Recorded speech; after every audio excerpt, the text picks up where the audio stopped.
Hi friends, welcome to my channel.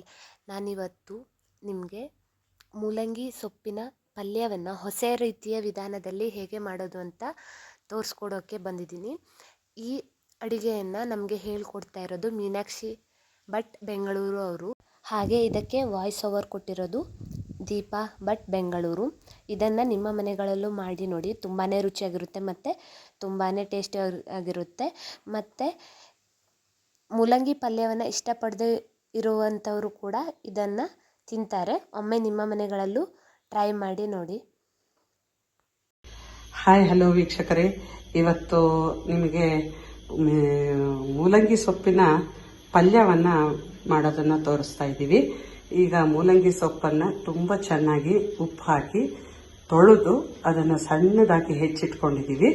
ಇದಕ್ಕೆ ಈಗ ಸ್ವಲ್ಪ ಉಪ್ಪನ್ನು ಹಾಕ್ತಾ ಇದ್ದೀವಿ.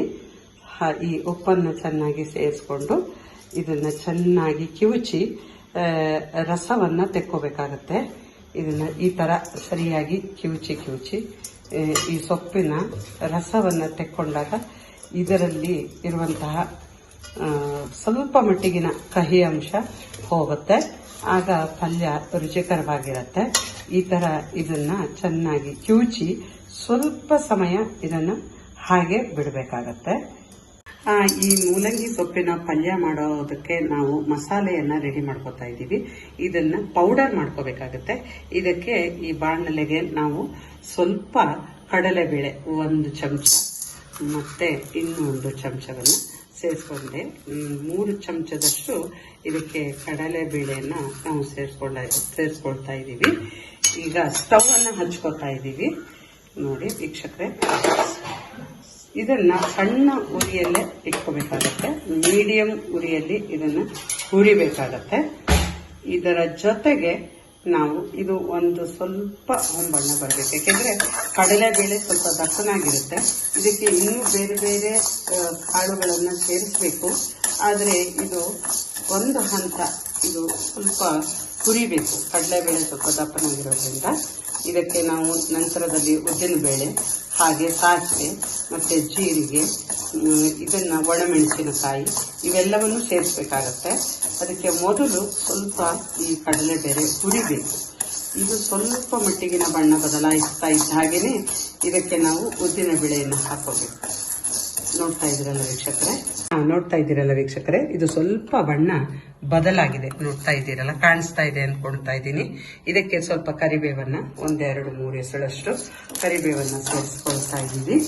ಹಾಗೆಯೇ ಇದರ ಜೊತೆಗೆ ಈಗ ನಾವು ಉದ್ದಿನ ಬೇಳೆಯನ್ನ ಸೇರಿಸ್ಕೊಳ್ತಾ ಇದ್ದೀವಿ.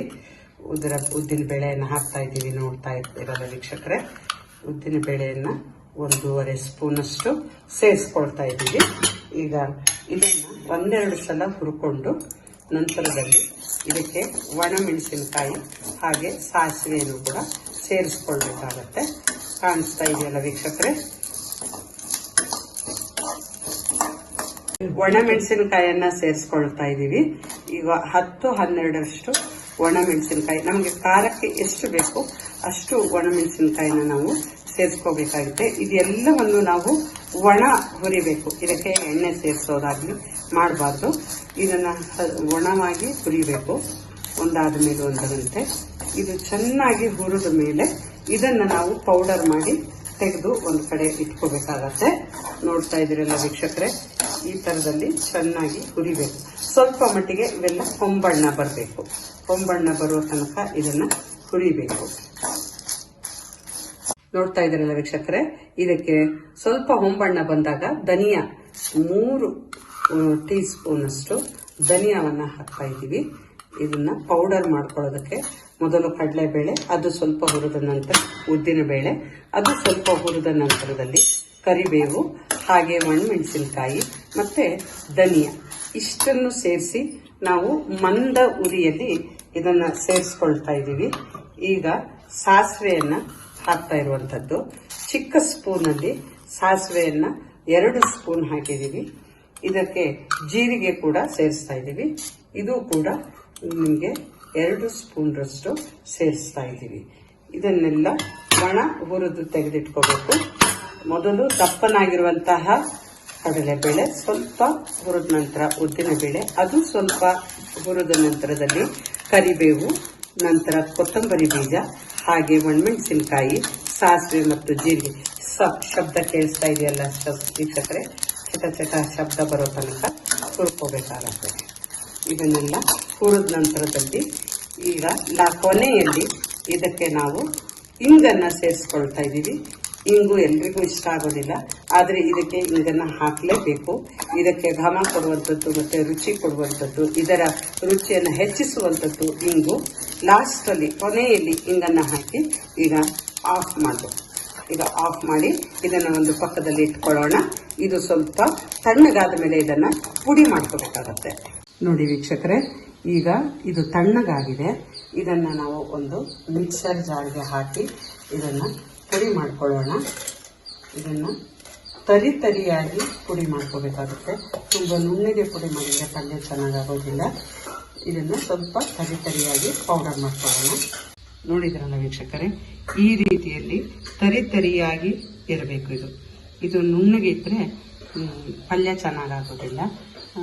ಕಾಣಿಸ್ತಾ ಇದೆ ಅಲ್ಲ ವೀಕ್ಷಕರೇ, ಇಷ್ಟು ತರಿಯಾಗಿರ್ಬೇಕು. ಹಲೋ ವೀಕ್ಷಕರೇ, ಈಗ ಬಾಣಲೆಯನ್ನು ತೆಗೆದುಕೊಂಡಿದ್ದೀವಿ. ಈಗ ಮೂಲಂಗಿ ಸೊಪ್ಪಿನ ಪಲ್ಯ ಮಾಡೋದಕ್ಕೆ ನಾವು ಇದಕ್ಕೆ ಸ್ವಲ್ಪ ಎಣ್ಣೆಯನ್ನು ಹಾಕೋಬೇಕಾಗತ್ತೆ.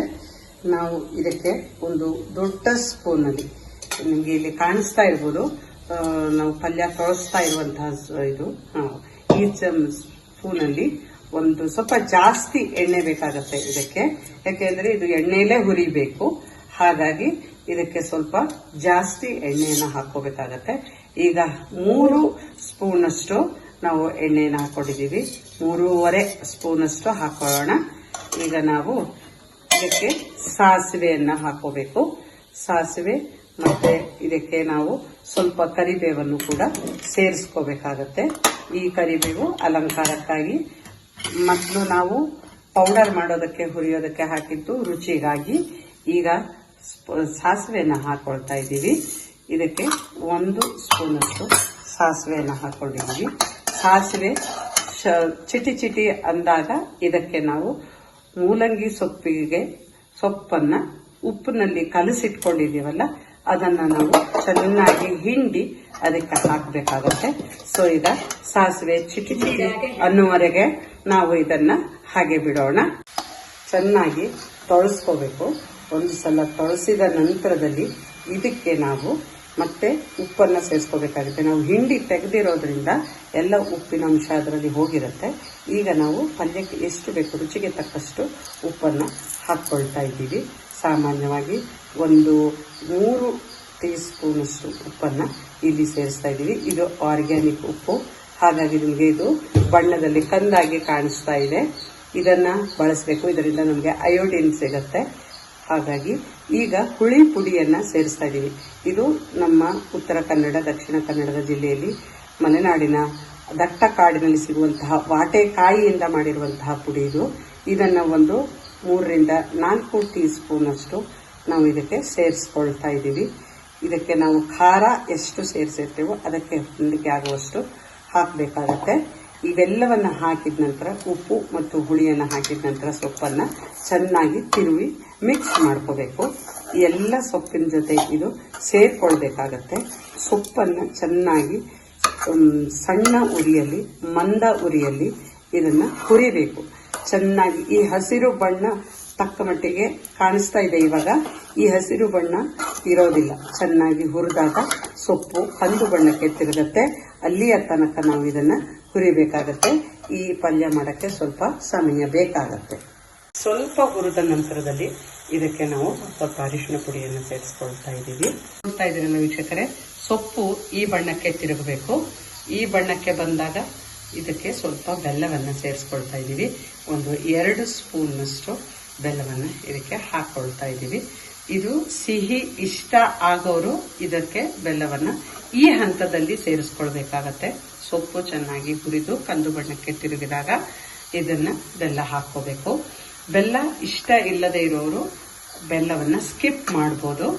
ತಾವು ನೋಡ್ತಾ ಇದ್ದೀರಲ್ಲ, ಈಗ ಇದಕ್ಕೆ ಚೆನ್ನಾಗಿ ಬೆಲ್ಲದ ಮಿಶ್ರಣವು ಎಲ್ಲ ಪಲ್ಯದ ಎಲ್ಲ ಭಾಗಕ್ಕೆ ಸೇರೋ ಹಾಗೆ ಇದಕ್ಕೆ ನಾವು ಸೇರಿಸ್ಕೊಳ್ಬೇಕಾಗತ್ತೆ. ನೋಡ್ತಾ ಇದ್ದೀರಲ್ಲ ವೀಕ್ಷಕರೇ, ಈಗ ಇಲ್ಲಿ ನಾವು ಬೆಲ್ಲವನ್ನು ಸರಿಯಾಗಿ ಎಲ್ಲ ಕಡೆ ಮಿಶ್ರಣ ಆಗುವ ಹಾಗೆ ಇದನ್ನು ಸೇರಿಸ್ಕೊಳ್ತಾ ಇದ್ದೀವಿ. ಈಗ ಇದು ಸರಿಯಾಗಿ ಸೇರ್ಕೊಳ್ತಾ ಇದೆ, ಎಲ್ಲ ಕಡೆ ಸೇರ್ಕೊಳ್ತಾ ಇದೆಯಲ್ಲ ವೀಕ್ಷಕರೇ, ಇದನ್ನು ಸ್ವಲ್ಪ ಸಮಯ ಹಾಗೆಯೇ ಸಣ್ಣ ಉರಿಯಲ್ಲಿ, ಮಂದ ಉರಿಯಲ್ಲಿ ಇದನ್ನು ಬಿಡಬೇಕು. ಬೆಲ್ಲ ಚೆನ್ನಾಗಿ ಕರಗಿ ಎಲ್ಲದ್ರ ಜೊತೆ ಸೇರ್ಕೊಳ್ಬೇಕಾಗುತ್ತೆ. ನಾನು ಇಲ್ಲಿ ಆರ್ಗ್ಯಾನಿಕ್ ಬೆಲ್ಲವನ್ನು ಉಪಯೋಗಿಸ್ತಾ ಇದ್ದೀನಿ. ತಾವು ನೋಡ್ತಾ ಇದ್ದೀರಲ್ಲ, ಬೆಲ್ಲ ಅಷ್ಟು ಬೆಲ್ಲ ಇಲ್ಲ. ಬೆಲ್ಲ ಹಾಕಿದ ನಂತರ ಬೆಲ್ಲ ಒಮ್ಮೆ ಕರಗಿ ಪೂರ್ತಿ ಈ ರೀತಿ ಸೊಪ್ಪಿನ ಜೊತೆ ಮಿಶ್ರಣವಾಗಿ, ಸೊಪ್ಪು ಸ್ವಲ್ಪ ನೋಡ್ತಾ ಇದ್ದೀರಲ್ಲ ಮುದ್ದೆ ತರ ಕಾಣಿಸ್ತಾ ಇದೆ, ಈ ರೀತಿ ಸೇರ್ಕೋಬೇಕು ಬೆಲ್ಲ. ಈಗ ಇದಕ್ಕೆ ನಾವು ಮಾಡಿಟ್ಕೊಂಡಿರುವಂತಹ ಪೌಡರನ್ನು ಇದಕ್ಕೆ ಮಿಶ್ರಣ ಮಾಡಬೇಕು. ಈ ಮಿಶ್ರಣವನ್ನು ಇದಕ್ಕೆ ಸೇರಿಸುವಾಗ ಉರಿ ತುಂಬ ಸಣ್ಣದಾಗಿ ಇರಬೇಕು. ಉರಿ ಜಾಸ್ತಿ ಇದ್ರೆ ಕೆಳಗಡೆ ಸಿಹಿ ಹೋಗ್ಬಿಡುತ್ತೆ. ಈಗ ನೋಡ್ತಾ ಇದ್ದೀರಲ್ಲ, ಈಗ ಇದಕ್ಕೆ ನಾವು ಮಾಡಿಟ್ಕೊಂಡಿರುವಂತಹ ಪುಡಿಯನ್ನು ಸೇರಿಸ್ತಾ ಇದ್ದೀವಿ. ಇದನ್ನು ಸೇರಿಸಿ ಒಮ್ಮೆ ಸರಿಯಾಗಿ ಮಿಶ್ರಣವನ್ನು ಮಾಡಿದರೆ ಇದು ಸವಿಯಕ್ಕೆ ಸಿದ್ಧ. ಈ ಮಿಶ್ರಣವನ್ನು ಸರಿಯಾಗಿ ಸೇರಿಸಬೇಕಾಗತ್ತೆ. ಈಗ ನಾವು ಉರಿಯನ್ನು ತುಂಬ ಸಣ್ಣದಾಗಿ ಇಟ್ಕೊಂಡಿದ್ದೀವಿ. ನೋಡ್ತಾ ಇದ್ದೀರಲ್ಲ, ಈ ಮೂಲಂಗಿ ಸೊಪ್ಪಿನ ಪಲ್ಯವನ್ನು ತಾವು ಸೇವಿಸಬಹುದು. ಇದನ್ನು ಒಮ್ಮೆ ಟ್ರೈ ಮಾಡಿ, ಶೇರ್ ಮಾಡಿ, ಸಬ್ಸ್ಕ್ರೈಬ್ ಆಗಿ. Thank you.